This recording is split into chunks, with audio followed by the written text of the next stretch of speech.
बिहार में इस साल होने वाले विधानसभा चुनावों को लेकर सभी राजनीतिक दल अपनी तैयारियों में जुट गए हैं। विभिन्न दल अपने कार्यकर्ताओं को गोलबंद कर अपनी ताकत दिखाने की कोशिश कर रहे हैं। इसी कड़ी में हिंदुस्तानी अवाम मोर्चा ने कार्यकर्ता महासम्मेलन का आयोजन किया, जिसमें केंद्रीय मंत्री जीतन राम मांझी, बिहार सरकार के मंत्री संतोष सुमन सहित पार्टी के अन्य नेता भी शामिल हुए। ये महासम्मेलन जहानाबाद के गांधी मैदान में आयोजित किया गया, जिसका उद्घाटन जीतन राम मांझी और अन्य अतिथियों द्वारा दीप प्रज्वलित करके किया गया। इस मौके पर केंद्रीय मंत्री जीतन राम मांझी ने विपक्षी पार्टियों पर जमकर निशाना साधा। उन्होंने एनडीए से विधानसभा चुनाव में 20 सीटों की मांग दोहराते हुए कहा कि दिल्ली और झारखंड में उनकी पार्टी को नजरअंदाज किया गया, लेकिन बिहार में ऐसा नहीं होगा। उन्होंने कहा, बिहार में हिंदुस्तानी अवाम मोर्चा को कमजोर समझने की गलती नहीं करनी चाहिए, क्योंकि यहाँ धोखा नहीं चलेगा। कि झारखंड में और दिल्ली में तो देखा गया कि जिनका क्या औकात है उसके नाम पर लोगों को टिकट मिला।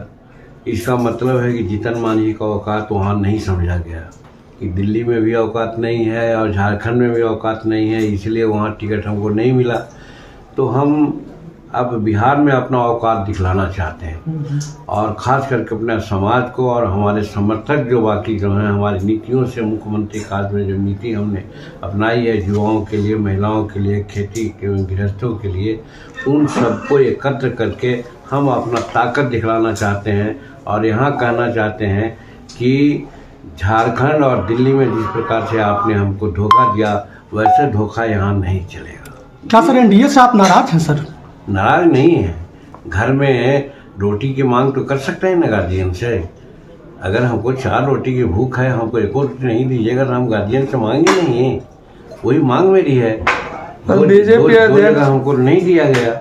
बिहार चुनाव को लेकर हलचल तेज है। केंद्रीय मंत्री जीतन राम मांझी ने कहा कि बिहार में हिंदुस्तानी अवाम मोर्चा की ताकत को नजरअंदाज करना विपक्ष और गठबंधन दलों के लिए नुकसानदायक साबित हो सकता है। उन्होंने कार्यकर्ताओं से अपील की कि वे पार्टी को मजबूती से आगे बढ़ाने के लिए पूरी तरह से एकजुट रहें। मांझी ने पार्टी के नेताओं और कार्यकर्ताओं को यह भी विश्वास दिलाया कि वे किसी भी स्थिति में बिहार में अपनी शक्ति और स्थिति को बनाए रखेंगे। वहीं विपक्षी पार्टियां भी अपने अपने प्रचार और रणनीतियों पर ध्यान दे रही है। एनडीए के भीतर भी सीटों के बंटवारे को लेकर चर्चा जारी है और जीतन राम मांझी जैसे नेता अपनी पार्टी की मांगों को लेकर मुखर हो गए हैं। इस बार का चुनाव राज्य की राजनीति में बड़ा बदलाव ला सकता है, क्योंकि सभी दल एकजुटता और चुनावी समीकरणों पर काम कर रही है। बिहार में राजनीतिक माहौल गरमाया हुआ है और अगले कुछ महीनों में स्थिति और भी स्पष्ट होगी, क्योंकि हर दल अपने पक्ष में समर्थन जुटाने की पूरी कोशिश कर रहा है।